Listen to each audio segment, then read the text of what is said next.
जैसा कि हम लोग जानते हैं, हम लोग चैप्टर 3 पढ़ रहे थे और आज उसका चौथा लेक्चर है। अभी तक पिछले लेक्चरों में हमने वैद्युत विभव के बारे में जाना, जिसमें हमने जाना अच्छी स्थिति में वैद्युत विभव क्या होता है, निरक्षीय स्थिति में वैद्युत विभव क्या होता है, और अनेक बिंदु आवेश हों तब वैद्युत विभव क्या होता है। तो चलिए उसी को आगे चलते हुए देखते हैं। जो अगली हेडिंग है वो है समविभव पृष्ठ। समविभव पृष्ठ।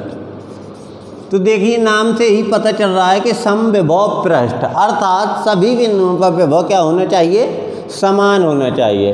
तो देखिए डेफिनेशन भी कुछ इसी तरीके की है। समविभव पृष्ठ क्या है? एक ऐसा पृष्ठ जिसके सभी बिंदुओं पर, एक ऐसा पृष्ठ जिसके सभी बिंदुओं पर वैद्युत विभव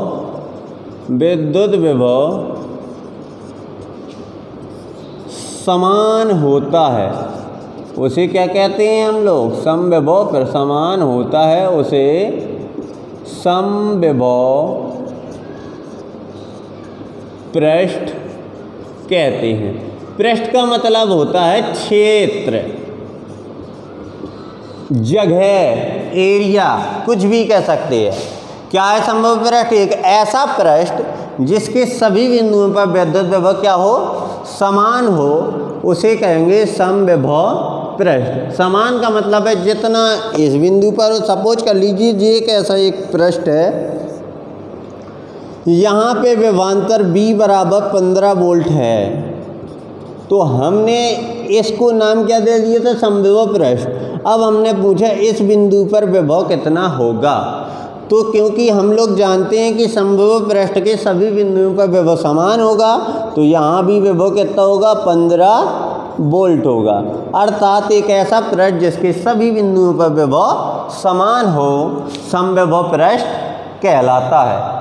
तो नोट कर लीजिए, एक ऐसा पृष्ठ जिसके सभी बिंदुओं पर विभव समान होता है उसे समविभव पृष्ठ कहते हैं। ठीक है, ये समविभव पृष्ठ की डेफिनेशन को मोस्ट डाल लीजिए, क्योंकि एक आध दो तो डेफिनेशन है जो दोहराती रहती हैं, बाकी कुछ डेफिनेशन से नहीं आता है, ओनली न्यूमेरिकल्स और डेरिवेशंस आते हैं। ठीक, एक जो थ्योरम थी वो गॉस की थ्योरम थी, वो वाली थ्योरी, और ये समविभव पृष्ठ। ऐसे ही कुछ थ्योरियाँ आती हैं और थ्योरी कम ही आती है, तो इसको भी मोस्ट डाल लीजिएगा। एक ऐसा पृष्ठ जिसके सभी बिंदुओं पर विभव समान होता है उसे हम लोग समविभव पृष्ठ के नाम से जानते हैं। अब आते हैं समविभव पृष्ठ के कुछ गुण हैं, क्वालिटी हैं। तो चलिए समविभव पृष्ठ के गुणों की बात करते हैं। समविभव पृष्ठ के गुण। एक मिनट बेटा, देखिए बेटा, तो देखते हैं समविभव पृष्ठ के गुण। तो चलिए देखते हैं पहला वाला गुण आखिरकार है क्या। तो चलो देखते हैं समविभव पृष्ठ। तो समविभव पृष्ठ के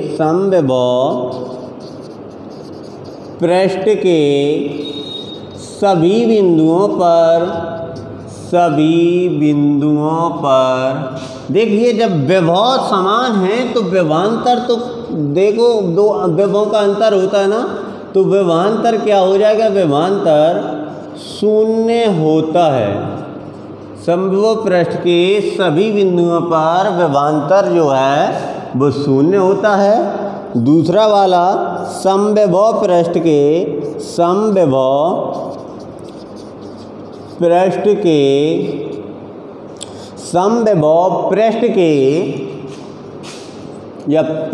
का वैद्युत आवेश जो होता है, वैद्युत आवेश वो वैद्युत क्षेत्र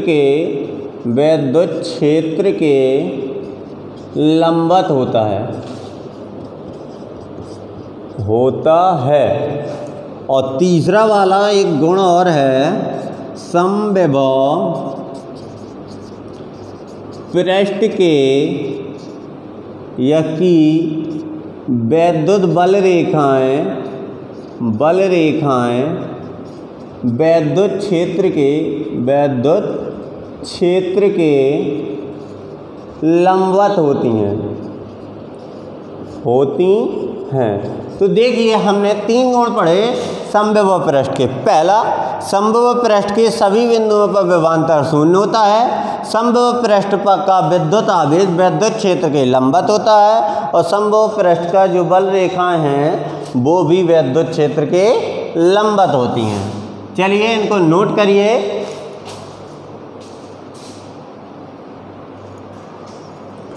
तो आपने नोट तो कर ही लिया होगा। तो चलिए आगे देखते हैं।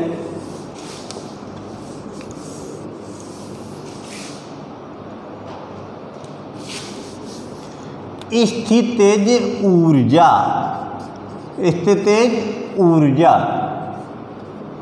तो देखिए इसकी डेफिनेशन बहुत ही सिंपल है। किन्हीं दो आवेशों को या तो नज़दीक लाने या उन्हें दूर ले जाने में जो भी कार्य करना पड़ेगा उसे हम लोग स्थितिज ऊर्जा कहते हैं। ठीक, किन्हीं आवेश को या किन्हीं दो आवेशों को पास लाने या दूर ले जाने में जो कार्य करना पड़ता है उसे हम स्थितिज ऊर्जा के नाम से जानते हैं।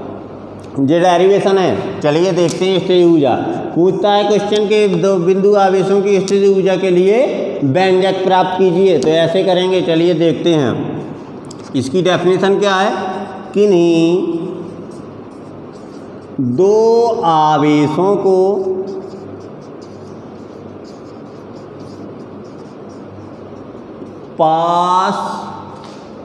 पास लाने या दूर ले जाने में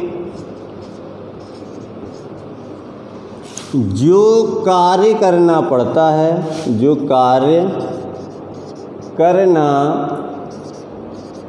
है उसे स्थितिज ऊर्जा कहते हैं। स्थितिज ऊर्जा कहते हैं। ठीक, किन्हीं दो आवेशों को पास लाने या दूर ले जाने में जो भी हमें कार्य करना पड़ेगा उसे ही हम स्थितिज ऊर्जा के नाम से जानते हैं। तो चलिए इसका कुछ डेरिवेशन लगा लेते हैं। मान लिया हमने, माना कोई निकाय है, माना कोई निकाय प्लस क्यू तथा माइनस क्यू आवेश से मिलकर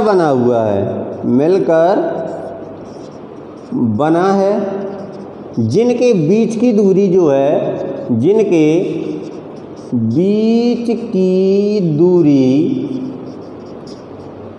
r मीटर है। ठीक है, ये एक निकाय है ए बी। क्या? ए बी एक ये निकाय है जो माइनस क्यू तथा प्लस क्यू आवेश से मिलके बना हुआ है। इसकी जो बीच की दूरी है वो r है। तो चलिए हम स्थितिज ऊर्जा के लिए व्यंजक प्राप्त करते हैं। तो देखते हैं, इस माइनस क्यू आवेश के कारण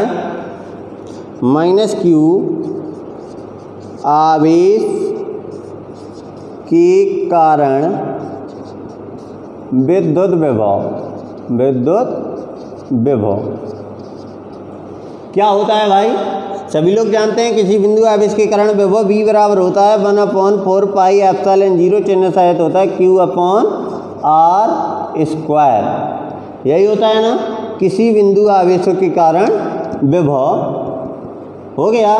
यहाँ पे निकाल रहे इस B के कारण, B पर निकाल रहे हैं किसके कारण? A के कारण। तो B पर विभव ये आ गया माइनस Q आवेश के कारण विभव किस पर? B पर।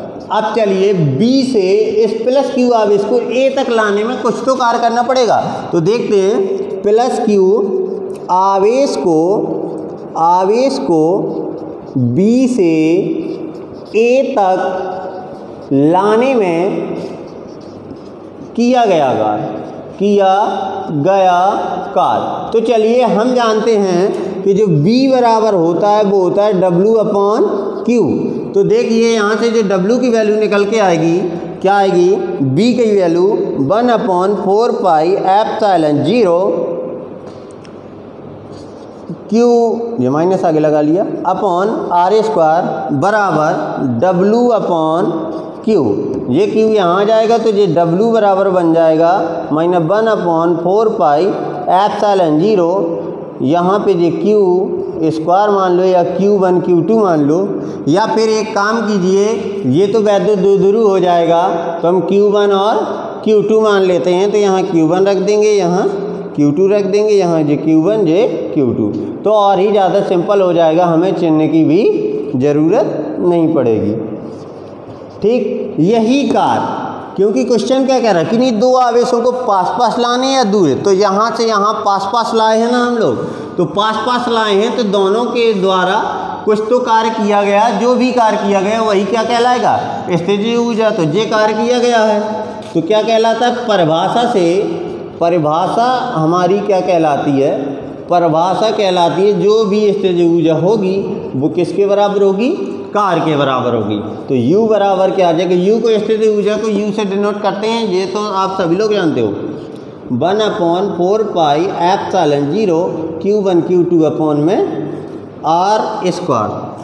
सॉरी, एक जगह यहाँ पे गलत हो गया, यहाँ R² नहीं होता, यहाँ R होता है, तो यहाँ भी R आएगा, यहाँ भी R आएगा और यहाँ भी R आएगा। तो U की वैल्यू हमारे पास निकल के आई 1/4πε0 Q1 Q2 अपॉन R। देखिए बहुत ही सिंपल व्यंजक है निकालना, बहुत ही सिंपल तरीके से लगाया हुआ है। माना कोई निकाय है जो Q1 और Q2 आवेश से मिलके बना हुआ है, बीच की दूरी R है, हमने Q1 के कारण, Q1 आवेश के कारण हमने विभव निकाला, किस पर निकलेगा, क्योंकि Q1 यहाँ पर है, कहाँ पर है, V पर है, तो उसके कारण हमने विभव निकाला, तो ये आया हमारे पास 1/4πε0 Q/R। इसी प्रकार प्लस Q आवेश के कारण B से A तक ले जाने में जो कार्य निकाला वो W/Q2, तो वो आ गया हमारा, देखो V की वैल्यू रखी, W बराबर ये आ गया। अब पूरा परिभाषा तो यही कहती है जो भी इससे ऊर्जा होगी वो कार्य के बराबर होगी, तो ये हमारा डेरिवेशन प्रूफ हो गया। चलिए इसको नोट करिए, फिर इसके बाद आगे देखते हैं।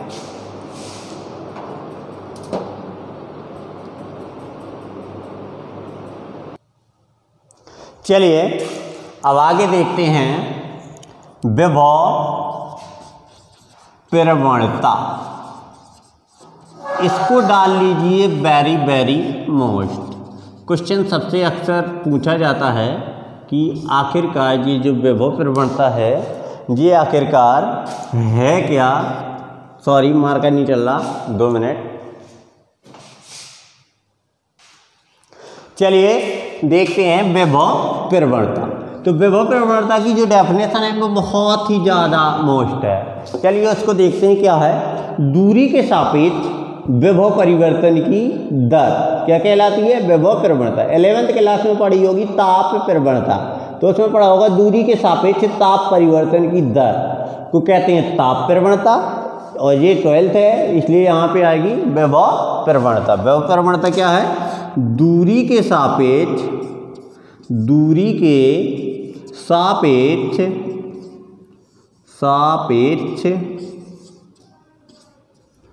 विभव परिवर्तन की दर, विभव परिवर्तन की दर को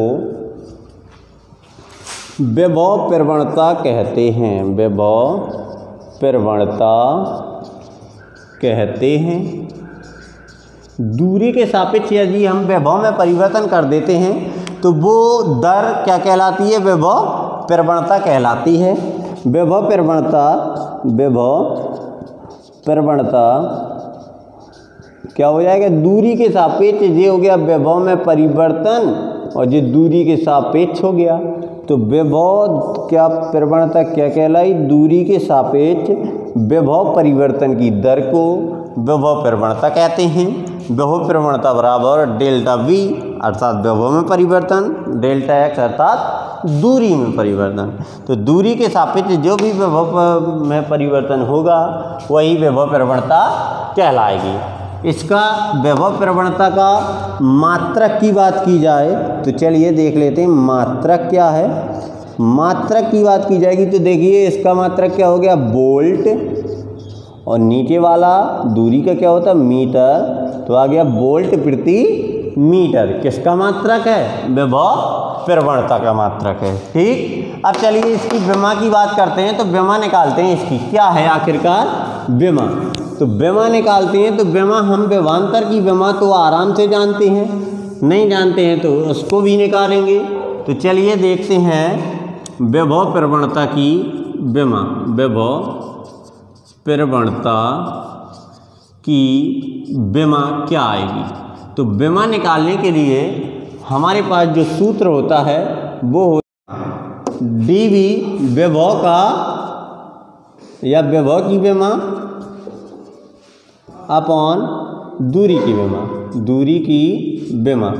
तो चलिए विमा निकालने से पहले विभव की विमा के लिए हमें चाहिए क्या फॉर्मूला होता है? W जूल अपॉन दूरी, या फिर डायरेक्ट हम रख सकते हैं विभव की विमा क्या होती है? एम एल स्क्वायर टी की पावर -3 ए की पावर -1, यही होती है शायद, और अपॉन में एल। तो रखेंगे तो क्या आ जाएगा? एम एल की पावर माइनस, देखो ये कम हो जाएगी तो प्लस की 1 बचेगी और टी की पावर -3 ए की पावर -1। चलिए एक बार चेक कर लेते हैं जो विमा हमने लिखी है जो सही है कि नहीं है। तो ये होता है जूल प्रति कूलम, तो joule F into D upon coulomb IT, F अर्थात बल M, L टी की पावर -2 और L ये है तो L अपॉन IT, तो 2 और 1 3, बिल्कुल राइट है। तो चलिए अब आगे हमने जो सॉल्व की तो हमारे पास विमा आई विभव प्रवणता की ml टी की पावर -3 ए की पावर -1। अब देखते हैं विभव प्रवणता तथा वैद्युत क्षेत्र की तीव्रता में संबंध। विभव प्रवणता तथा वैद्युत क्षेत्र की तीव्रता में संबंध। तो चलिए विभव प्रवणता और वैद्युत क्षेत्र की तीव्रता में संबंध की बात करते हैं। क्या होता है आखिरकार संबंध? तो चलिए देखते हैं। माना डेरिवेशन है, लगाते हैं। माना ओ बिंदु पर कोई आवेश, ओ बिंदु पर कोई आवेश Q रखा है। ठीक, हमने मान लिया कि ओ बिंदु पर कोई आवेश है वो Q रखा हुआ है। O से R दूरी पर या X दूरी पर एक बिंदु हमने मान लिया A है, तथा A से डेल्टा X दूरी पर एक दूसरा बिंदु है, एक बिंदु B है। तो चलिए देखते हैं क्या माना। O एक बिंदु था, इस पर कितना आवेश रखा हुआ था? Q आवेश रखा हुआ था। X दूरी पर एक बिंदु था A, और A से डेल्टा X दूरी पर एक दूसरा बिंदु था B। तो यहाँ से यहाँ तक कितना हो गया? Delta X plus X। तो चलिए आगे देखते हैं हम क्या आएगा। हम जानते हैं कि किसी बिंदु आवेश, ये क्या है? बिंदु आवेश है। तो किसी Q के कारण वैद्युत क्षेत्र, इस Q को वैद्युत क्षेत्र है और इसका वैद्युत क्षेत्र मान लिया E है, निकाय का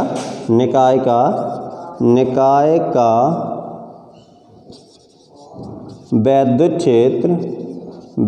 क्षेत्र E है। तब देखते हैं तो Q पर लगने वाला बल निकालें, यदि हम Q पर जो बल लग रहा है, देखो वैद्युत क्षेत्र में रखा है तो E बराबर हमने पढ़ा है F/Q, तो F बराबर आ जाएगा EQ। ठीक है, अब आते हैं B से, यदि इसी आवेश को B से कहाँ तक लाया जाए, A तक, तो आवेश को B से A तक लाने में किया गया कार्य। ये कार्य इसलिए निकाल रहे हैं ताकि हमारा विभव प्रवणता में कुछ न कुछ संबंध आ जाएगा, क्योंकि थोड़ा लाएंगे तो कार्य बराबर क्या होता है, W बराबर F इंटू डेल्टा एक्स, क्योंकि दूरी कितनी चली है, डेल्टा एक्स। तो W बराबर हम लोग अच्छे से जानते हैं, W बराबर इसकी जगह F की जगह क्या रख सकते हैं, EQ। देखिए उल्टी दूरी ला रहे हैं इसलिए कहाँ लगा दिया हमने, माइनस, गुणा में माइनस का डेल्टा एक्स। तो यहाँ से हम निकालें W/Q बराबर E इंटू माइनस का डेल्टा एक्स, और ये W/V क्या कहलाता है, W/Q कहलाता है विभवांतर या विभव में परिवर्तन। तो चलिए इसकी जगह रख दिया हमने W की जगह डेल्टा V और E इंटू माइनस का डेल्टा एक्स। तो E बराबर minus delta V by delta x. तो ये देखिए विभव प्रवणता, अर्थात E बराबर माइनस की विभव प्रवणता।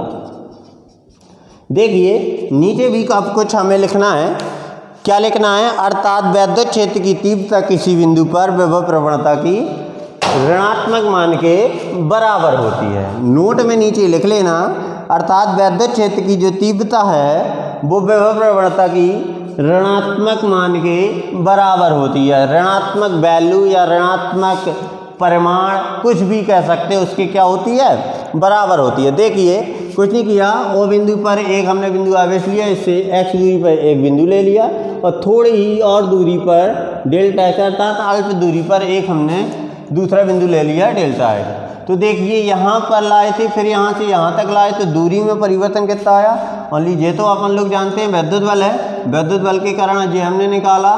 तो देखिए F की वैल्यू यहाँ पे रख दी और W की वैल्यू यहाँ से Q नीचे लाए तो ये आ गया, और इसकी जगह डेल्टा V होता है, फॉर्मूला कहलाता है हमारा, ये रख दिया। तो विभव प्रवणता और वैद्युत क्षेत्र की तीव्रता में संबंध आ गया। इसको भी आज बहुत ही ज़्यादा मोस्ट, इसको भी डाल लीजिएगा, ठीक। चलिए कॉपी करिए,